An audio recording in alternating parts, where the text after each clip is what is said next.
Hello, and welcome to another comedian's interview for my blog and podcast, A Rich Comic Life.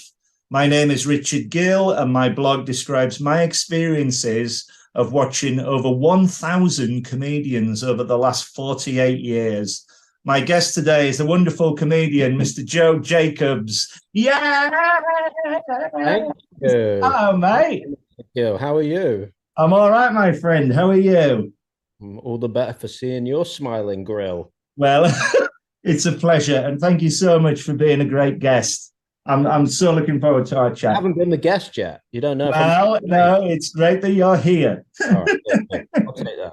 I'll take that. So we're going to go right back to the start and Okay. tell me, how did you become a comedian in the first place, please? How did I become a comedian? Well, I'd say it was mostly out of sheer desperation and just a desire to.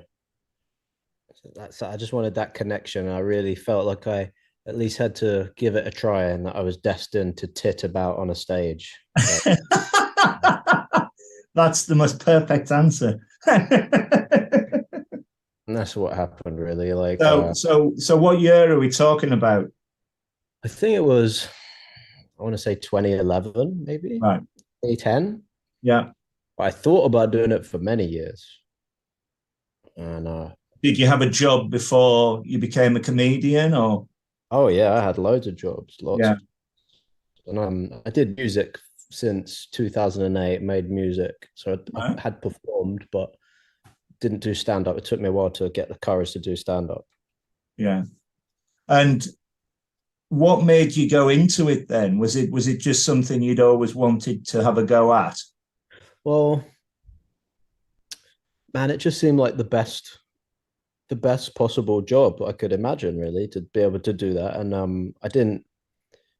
wouldn't say I was like a comedy savvy person. I didn't really know many stand-ups. I really liked Jack D when I was a kid, Yeah. like Jerry Sadowitz when I was a kid. I had those two VHS, and that was about it, really. It's quite a good couple, though, I'd say. Well, exactly. What an intro into it. Yeah. Yeah, yeah. My grandfather bought me the Sadowitz one. Right. It was the fluorescent green cover. It's really good. I was about 10. I Brilliant. That's brilliant. think I was So a perfect introduction. yeah, yeah, yeah. So I saw that, and like Jack D, similar sort of time, and I just wanted to know how they were doing it. I couldn't compute how it was happening because, especially with actually the pair of them, they seemed so angry and miserable to be there. So I was like, why? How has this happened? How are the cameras there? How is everything they're saying so funny when they seem so miserable? I think I want a bit of this. yeah. I think half of it is that they can say whatever they like. And that's the wonderful thing about it. And if they can make any sentence funny, it's amazing to sit and watch, because I've sat and seen loads of them over the years, and particularly those two stand out that you've picked on. Yeah, Um, so please describe your first gig. So it's 2011, and you're happily going along in your music, and somebody says to you, "Yeah, would you fancy doing stand-up comedy?" And that was it, was it? it wasn't actually that. It was so So yeah, I'd started thinking about doing it, and I went to the Fringe a couple of times as a punter, and Right. as a punter, going to the Edinburgh Fringe is like a dream. And then little did I know going as a performer is a nightmare, but that's to come. But when I went as a punter, man, I was just like I couldn't believe what I was seeing. It was just like a whole world opened up, and we were introduced to a mutual friend who was doing a one-man show, and when I figured out like because this was the time I realized, wow, there's like a whole ecosystem of comedians and comedy, and like this can take you to a festival, and I didn't even know about comedy clubs or anything. And Yeah. so when I got back to London, I got in touch with the guy who did the one man show, a guy called Dougie Hastings. I don't think he's about anymore. Right. I didn't really know Dougie, but I said, look, wherever you do stand up comedy, next time you go, take me because I want to do it. And he did. He took me to the Lion's Den, which was in its old venue in King's Cross, Cross Keys, I believe. And when I did my first show, it was the last ever show of Lion's Den in that venue. So it Wow. was a full house. There's probably a couple hundred people there, and I was getting ready to do my dog shit 5 minutes that I'd like poured over for weeks. And Tim Rendell, rest in peace, the owner of Lions Den, he saw how frantic I was and he just said, "Look, stop worrying. I'll put you on next," because he would pull it out of a hat, so you didn't ever know when you're on. Yeah. He saw one look at me and he just goes, "Look, stop freaking out. I'll just get you on next, okay?" I was like, "Cool." And I went on. I don't remember much about it, but I was obviously terrible. But a couple people said some nice things afterwards, so I was like, "Okay, I can do this again." And then I went back and then had a proper death the next time when I wasn't introduced as a newbie. And that was it. Yeah, and there must have been a point where you thought, I can do this. I can make a career out of this. Well, I wouldn't say that for many years, but Mm. those first 5, 6 years, Yeah, lot of ups and downs and a lot of soul searching right in the beginning because you have your expectations of where you want to be as a performer and your taste of comedy is always good, but then the reality meets the expectation, so you just have to really push through. what I've asked many a comedian that has been on the podcast is, it's all about experience. You have to have a bad gig to be a better comedian. Would you agree with that? Absolutely. And I would Yeah. say anybody that's my advice for any new comedian is particularly in like the first few years, I would do any show possible and make stage time an absolute priority, no matter where it is, anything, because you can be a bit more discerning as the years go on and you're a bit better. But in the beginning, I wouldn't turn my nose up at any show. I would do all sorts because Yeah. it makes you have that stagecraft and that experience that's so vital in the beginning because you can't force that. You can't what's the word? You can't fake that. You really need to be in the trenches and be in some absolute hellholes and come out of it swinging or not. So, And also when you do bad shows, like really bad ones, you appreciate good ones when they come yeah, along very much so. Yeah. rise to the Um, occasion. so was it a case of doing 5 minute spots in pubs and taking friends along for support, and you did that, and then you built up to 10 and 20s and things like that? Yeah, pretty much. Like I said, I didn't really know the route you're supposed to take as a comedian. It was also new to me. I didn't go into it with any sort of plan. I sort of did it as I went along. So yeah, I kind of started cobbling together a 5 minutes, then a 10. And all that really propelled me was that I just wanted to be better. That Yeah, was yeah. that was really the priority. And then I learned about competitions and stuff and progression and all that sort of stuff. But in the beginning, I just wanted to be good. What's your view on comedy competitions? Do you think they're a good thing? Uh, well, they're certainly a good thing because they get your name out there and they can give you, you know, opportunities. You can get signed, you can get other work from it. Um, but they're also quite stressful and they have their own negatives. Like, it's not good to be pitted against your peers in that way and like wish everybody to be terrible so you can win, which is what I did most shows. But yeah, man, I wish I hadn't rushed into doing the competitions Right.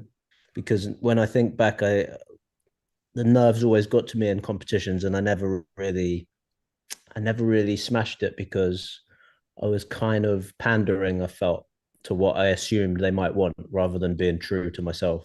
So if I'd have just Sure. waited until I knew a bit more about what it is I'm trying to do up there, I think I would have been a better comedian and maybe could have won a competition. I was in the finals of most of them, but I'd say I was pretty average. In fact, I had a pretty scathing chortle review from one of my competition finals. It's in the past, my friend.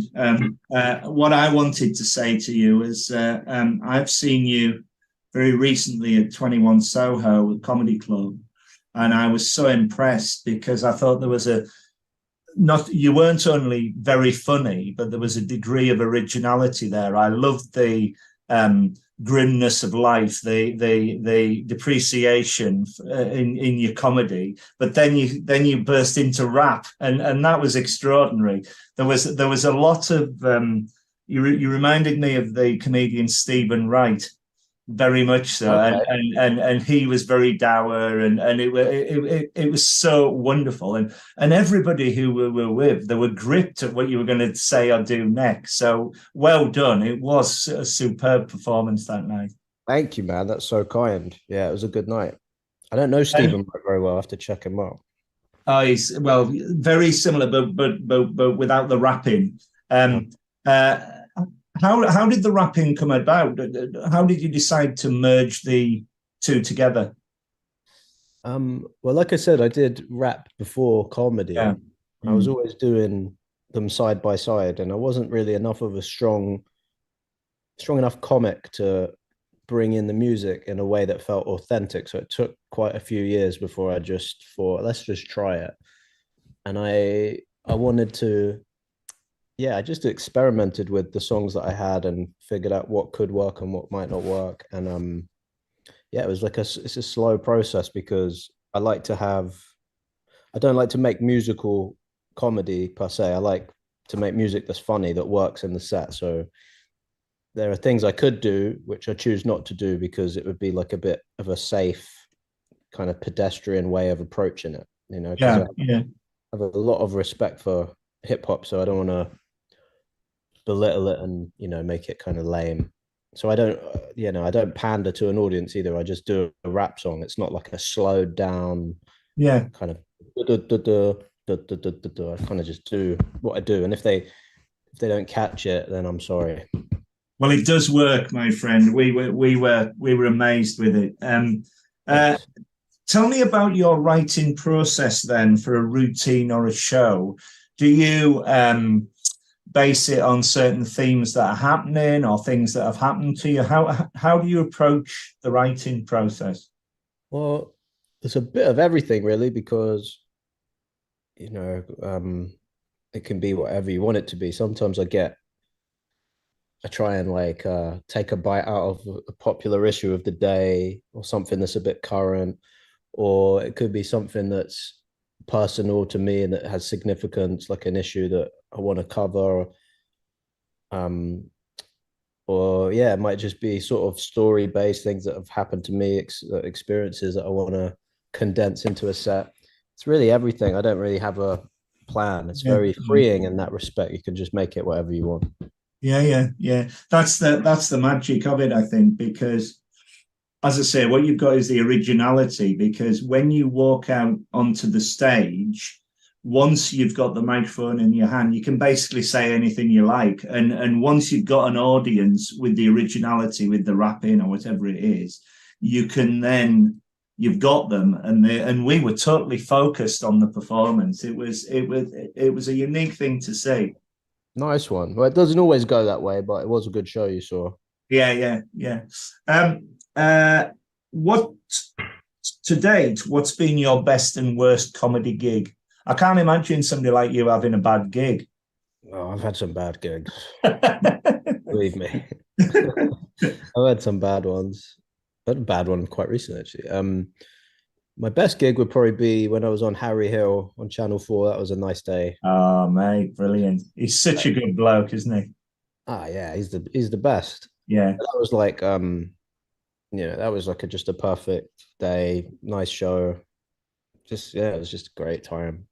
Uh, and was this on his comedy club night that he had on the television? right. Yeah, That's right. yeah, Yeah. yeah, yeah. I think I saw you because I saw all the episodes in it, and I remember you now. Yeah, yeah. Yeah, I was in there. That was a good day. What other good shows?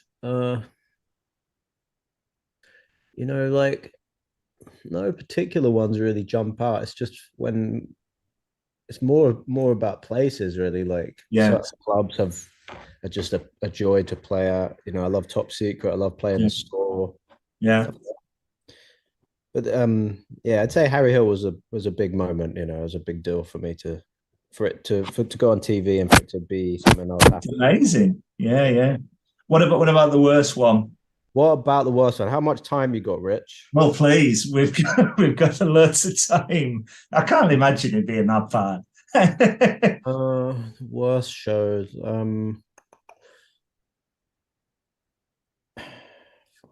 there's just loads. Like, I mean, the whole of my 2016 Edinburgh run was pretty terrible. Wow. I was What? quite, I was Why quite is that? Was it depressed. the audiences? The show was bad. The, Oh, the venue was bad. The comedian was bad. oh dear.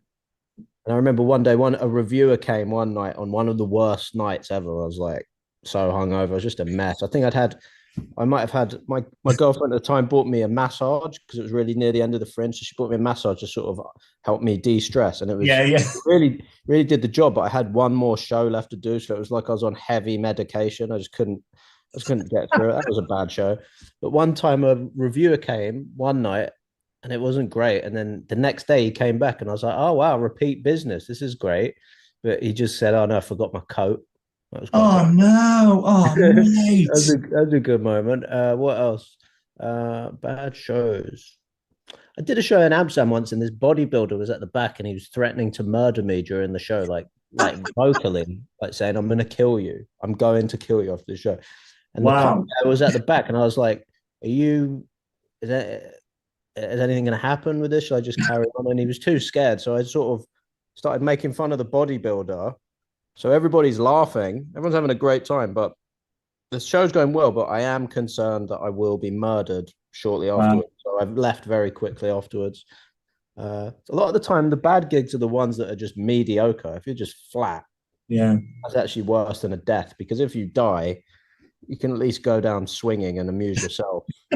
It's just if you're actually trying your best and they hate you, you're getting very muted response. That's actually worse than a proper I can terrible. imagine. If there's any consolation, I've, as I say, I've been watching stand-up comedy for 50 years, nearly 50 years, but I once had to go at it myself to get it out of my system. Yeah. And I knew a promoter who said that there was a gong show, which was the worst thing you could do from day one. But he said, go and have a go. So I wrote this script about me being accident prone, driving around in Carlisle, which is my home city. And he loved it. And he said, right, he said, you've got 3 minutes. And within those 3 minutes, if they gong you off, you have to walk off. So I walked out. There was three people in the crowd. And the first line I had was, good afternoon, ladies and gentlemen. People think I look like Eddie the Eagle Edwards, the ski jumper, but I can't see the resemblance myself. Now, when I was at college, I was his absolute double, and I thought, this is a failsafe.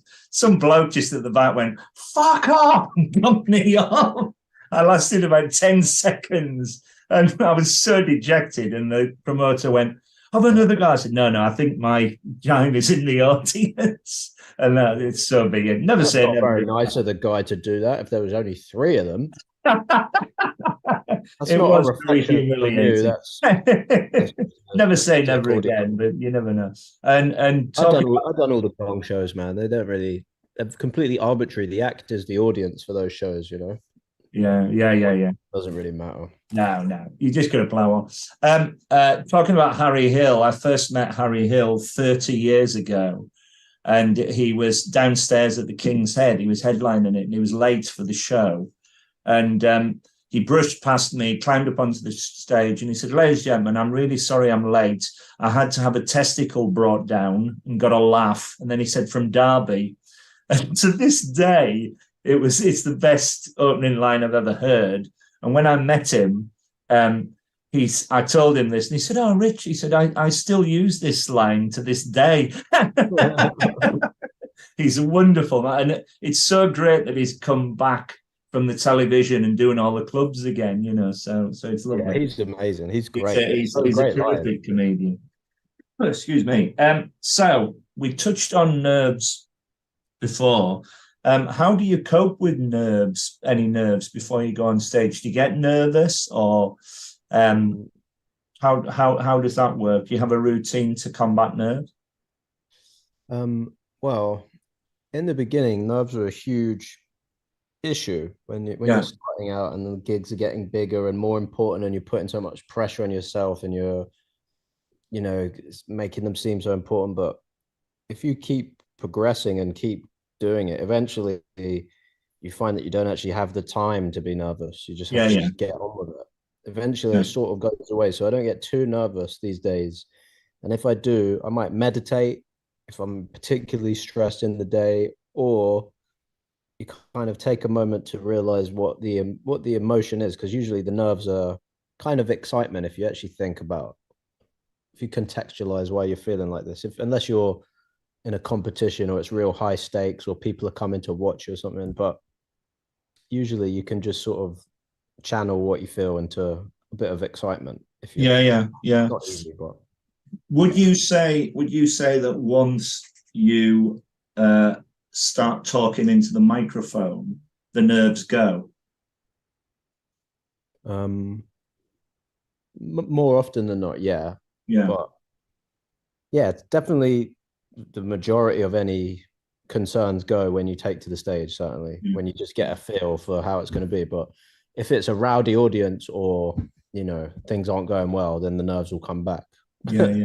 Like It's especially in so, the early it's so, days, in a competition final or something, and if yeah. your opening joke doesn't land as well as it should, then you're probably a bit nervous and you're in for a rough ride. It's so fascinating because before my blog appeared, the most creative thing I ever did, apart from the blog and the podcast, I wrote a play which we raised a lot of money for Comic Relief, and I wrote it initially for Edinburgh, and it was me and my mate, and it's called The Applicant. It's basically about me coming down from Carlisle to London. I've never had a job in my life before. I've got a successful girlfriend, and it was a series of job interviews, and this thing went really well. But the first night we did it, I ran out and I'd written monologues because I was the only one waiting in the waiting room. And I forgot my lines and I wrote the thing. Oh, And it was just like, this is 10 weeks of rehearsal and gone down the. As soon as my mate came on, because he played all different interviewers, we bantered off each other and it worked really well. But I've never forgotten that. And I think it must be the same. I don't know. It must be the same with the comedians because you see them all with the things written on notes written on the hands and stuff as they're learning the new material. But you get to a point where it must become second nature. it does. I only had Yeah. one instance where I remember it. It was in Comedia actually. I had a complete brain freeze and Wow. forgot everything, and it took me Wow. yeah, it took me a couple of seconds to just remember anything. But I don't think it was visible to anyone else. But my brain just literally malfunctioned just for a couple of That's awful. yeah, But you were all right. yeah, it was fine. Yeah, yeah. Wow. That is extraordinary. Um, we touched before on Edinburgh. Yeah. I am very fortunate to be able to go to Edinburgh every year. It's my main holiday. And Mhm. I go for a week and I see 50 shows plus, Wow. and everybody comes along. I do an enormous spreadsheet. I absolutely love it. I first went in 2005, and the only two I missed were the two with the pandemic. Um, Tell me about your experiences of Edinburgh. Has it helped your career? Have you been going year after year? When did you first go? You were saying it was about 2011, 12, was it that you first went? Yeah, I used to go like 2009, 2010. I used to go with a friend every Yeah. year for a weekend, and we get absolutely shit hammered and watch a load of shows. And we'd watch good shows, bad shows. It was just great. And then I did my first debut 2016. It was a bit of a rough one because, like I said, I wasn't really from that world, and it was all very alien and new to me. So going up for a month and not really, I was probably a bit depressed at the time and not really like uh confident and comfortable enough with what I was trying to achieve up there. So it was very Right. daunting. And again, you put a lot of pressure on yourself as a comedian in the competitions, in sets. So imagine being in Edinburgh and it's like a month-long competition, and you want to do well, and no one goes to the Fringe really thinking they're bringing up something mediocre. I thought my show was good. I thought I'm a good act. I'm ready for this. But it will put you through your paces a month at the Fringe. You'll experience every Absolutely. emotion. You'll be happy, crying, laughing, depressed, angry, jealous, yeah, everything. It's Yeah. I've said before, like I even feel like the city itself is born out. It's like even an oppressive place, like a lot of cobbled streets, raining constantly. Scottish people are like the best, funniest people. So the heckles are absolutely savage when they come along. Like, it's just it's a rough training ground. So I did get a lot out of it. You do become a stronger act when you have so much stage time, but eventually it's good to have like a rough plan about what you Yeah, want to yeah. do with the show, whether you want to tour it or what you're trying to achieve from the month. So Have yeah, you been year after year I doing did it? 2016 and then that was a rough one. So I went back at 2017 for a bit of redemption with a new show and I did that. That was a good year. That was Yeah. fine. And then I went back 2019 with another show and I was planning to have a year off and then do the following year and then the pandemic happened so everybody had a year off. And And I didn't go last year and I'm not sure when I'll be back to be honest. I'm gonna well, I'd love to see you there because you are a talent. There is no doubt, and all my friends would love to see you. Um, man. would you say that? Uh, Sorry, did you do when you first went up there? Were they all hour long shows, or did you share a bill with comedians, or was it straight into the hour long show that you Yeah, went? I kind of did like a split thing with a newer act for like a fortnight one year, Right. like very loose. Like it really wasn't even a full month, and I wouldn't say it even counted. So then I went up with my first hour, yeah, pretty much off the bat, and I had some management at the time, but they probably weren't what I needed at that time. So Right. I kind of was a bit alone with it and trying to work it all out myself. So yeah, I should have waited again and like really been It, prepared. it's all experience, my friend. You learn as you go along. Doesn't Mhm. matter what you're doing. Agree. It's as simple as that. To date, what do you think has been your comedy highlight? My comedy highlight, really, if I had to tell you today, it's just being able to do it and to take stock that I'm where I am at. I can play. I'm booked at some of the best clubs. I've done a bit of. It's taken me all around the world. I've got great friends. It's a nice community. I'm lucky. So I'd say Good man. that's about it. That's brilliant. And do you get booked? Can you tell me the process of how you get booked into a comedy night? Does it is it handled all by your agent, or do you say I want to go here and do this, or Yeah, what? I never really had an agent handling my live, so Right. live stuff has all been really myself, just grafting and getting to know clubs and kind of just working and getting the name about. It's been a very slow process sometimes, but you Yeah. know, I do weekends at the store, but my first experience at the store was beating the comedy King Gong show at like 2012. So I'd really been around that for a long time. You've Like been on the bigger one to me. exactly. That's right. But like I did that. I beat that gong three times and won it the Good third time. And then I man. was doing 5 minute spots and 10 minute spots. And it was Yeah. a very, I really that really didn't happen overnight, that one. So there's no real way to get in with clubs. Just be good and be consistent and hope for the best, really. It's wonderful to go to live in London because the wealth of comedy clubs is extraordinary. I'm a regular at Orsby Comedy. I'm a regular at Headliners. I'm a regular at the Comedy Store. The Yeah. first ever Comedy Store bill I saw was when I first came down in 1988, and it was Phil Jupitus, Linda Smith, Hattie Hayridge, Steve Gribbin, and the headliner was somebody called Charles Fleischer, who was never heard of again because he went to Hollywood and voiced Roger Rabbit. It was an amazing story. And it's Wow. like, what a deal that was. And he was a very visual comic, a bit like Lee Evans. Hmm. And it's wonderful watching comedians like yourself, because another reason for writing the blog and the podcast and everything is watching the comedians grow. Yeah. So every time I go and see somebody, I always make a point of writing the venue where I've seen them and anything specific that's happened to me or the comedian's performance. And it's wonderful watching them develop. You know, I saw Michael McIntyre in a hut at Edinburgh before he was famous. I saw Peter Kay on a bill of 5 acts before he was famous. I laughed so hard I missed the 5th act. He was 4th on. But it's just been extraordinary watching you all develop in this amazing field. Who are your favourite comedians, past and present? My favorite comedian is Norm Macdonald, I'd say. Oh, superb. Yeah.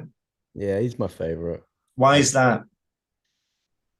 It's just that's just a man that just oozes comedy from every pore. Everything he does and says is funny. When I need to be cheered up, I just watch him talk bollocks in an interview. Doesn't even need to. It's so rare to find a comedian that can make anything funny. Yeah. He can I totally agree. He can make anything funny, and like to see it it's yeah, it's like sorcery, man. Because you think the levers people pull when they're trying to be funny, but Norm is operating on a completely different plane to everybody else, I think. It's such a good shout because he is a fantastic comic. There's no doubt about it. He's the greatest, and I was devastated when he passed away. I was yeah. It was awful. awful. Tom Ward at Live at the Apollo. He was doing his Live at the Apollo set, and my phone started popping off because everyone knows I'm a big Norm fan. And I couldn't believe it. I was devastated. Sad day, very sad day. But just the way that he left, like because he was unwell for a while and he was still making everybody laugh. He didn't let anybody know he was struggling. I mean, that really says a lot about the man, I think. Exactly, but what a talent, and thank God for streaming and DVDs and all the rest of it. That you can still watch them. It's very sad when all these comedy heroes depart. Have you got any more other comedians? I mean, I love Jerry Seinfeld. Good shout. Yeah. That's a consummate comedian. Like, that's a very officious joke writer. He's got to be up there. I'm a big Chris Rock fan. Early Chris Rock. I like Chappelle, early Chappelle, obviously. Yeah. I like Jim Jeffries when I was starting brilliant. comedy. Yeah. I wanted to be Jim Jeffries when I was starting comedy. That's brilliant. Yeah, I like Stuart Lee. Yeah. And then there's a lot of new people that are my friends that are amazing as well. Yeah, good the man. Next generation, let me shout out people I know that are great. Like Tom Ward, I mentioned. Red Richardson's good. Oh, he's brilliant. Who else? There's a bunch. I mean, I don't want to give them too much attention, but yeah, those two. Well, there you go. Who's some good women I like? I like Katie Green. I like Erica Eler. She's new and good. Yeah, I like Sam Campbell. Yeah. People. Jamali Maddox also. Yeah. There's a lot, man. It's on and on and on, isn't it? Yeah. Did you grow up with comedy? Was the comedy in the household? Well, I like watching funny stuff, and I mentioned some of the things I watch things I probably shouldn't have done from a young age. That probably shaped my comedy tastes. Because I remember even from young, I was watching kind of weird stuff. Like I was really into like those late night Channel 4 comedies. I like stuff like. Do you ever remember Crapston Villas? Oh, I loved it. Absolutely like loved it. It was brilliant. Weird stuff. I like the weirder stuff. Yeah. I always remember when I first saw Vic Reeves' Big Night Out, and I was just flicking through the channels, and I thought, "What the hell is this?" And you couldn't stop but watch it. It was extraordinary, and I love weird shit like that. And Crapston Villas is a classic example. Yeah, I'm stuck in the 90s in all kinds of ways. I think the 90s was good for comedy. A lot of shit as well, but going on too. There's a section in my blog called The Ones That Got Away, and I've written about 25 comedians who have either passed on or I haven't had a chance to see. And the top of the tree for me was Morecambe and Wise, because in the 70s, I can remember I was born in 67. I can remember about age 5. Everybody in our family, all ages, just laughing at them, and I thought these two are amazing, and I never got a chance to see them, but I saw the two Ronnies, I saw Les Dawson, I saw Ken Dodd, I saw Tommy Cooper, all live, and that's what gave me the bug. It started the whole thing started off right as a spreadsheet. Yeah. And then through into the 80s with the alternative boom, I saw Ben Elton, Rick Mail, French and Saunders, Frank Skinner, and then right up to the 21st century arena comics. But I also support up and coming comics as well. I love to go to free comedy nights and find the next best thing. And this is where we stumbled across your good self, because you were on the bill, and as soon as you walked on, I thought, this guy's hilarious. So well done again, because you certainly gave us the initiative to go and watch you again, without a doubt. We're so looking forward to it. Have you done any online gigs as opposed to live gigs? And what do you think of online gigs? I tried to avoid them. I did a couple for money, I think, or because I was obligated. Yeah. They're not quite the same. Like, yeah, I think it was like just a pretty bleak time for comedians. It was horrible. Are you happy with this? Do you mind talking to me? Are you happy to talk to me? Of course, I like doing any interviews. It's fun. Any interviews. But I know what you mean about online comedy. If my view is that if it's done well, it's okay. It's a wonderful substitute to the live thing. When we're all in lockdown, I was sitting here, and when they were trying to get it going, they were all there, but there was no audio. So with my loud laugh, I was just sitting here and I was laughing away at them, and I thought I was going to be taken away. There was people on the walls banging away and stuff. But then they opened up the audio, and the comics, you could see who could do it, were trying to time the jokes and chatting to the audience and everything. So Always Be Comedy was very good at doing it, still is. I used to go to An Irishman Abroad with Charlotte Regan's one. I used to go to Sean James's Happy Mondays one. And there's a very good one with Boothby Graffoe, where he had his guitar for a prop for the songs. So when it worked well. But for me, you can't beat live. There's something about being in the moment and just having a few beers with your mates and then going into a comedy club, sitting down and saying, right, make me laugh. And it's just wonderful. It's of its moment. Do you agree with that? Yeah, I totally agree with that. And that's the thing, like you can't really bottle how a good live show feels. You have to be very much about being present, and it's a great escape for everyone. Like I still love it. It's nothing beats it, man. I'm just lucky. Yeah. Great experience. If you feel as though you've had a difficult gig, does it dwell on you, or do you forget it the next day and move on? I mean, it depends how bad, but yeah, sometimes you'll carry the chains of it forevermore. But sometimes, you just charge it to the game and just keep going. It's the best way. Just the reason why I ask it was two stories come to mind. One is Sarah Millican, who said, if you have a bad gig, the next day wake up, forget about it, and move on. But your next one is waiting for you.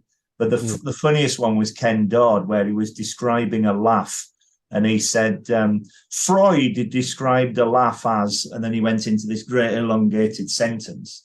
And then at the end of it all, he went, mind you, ladies and gentlemen, Freud never played Glasgow Empire on a Friday night.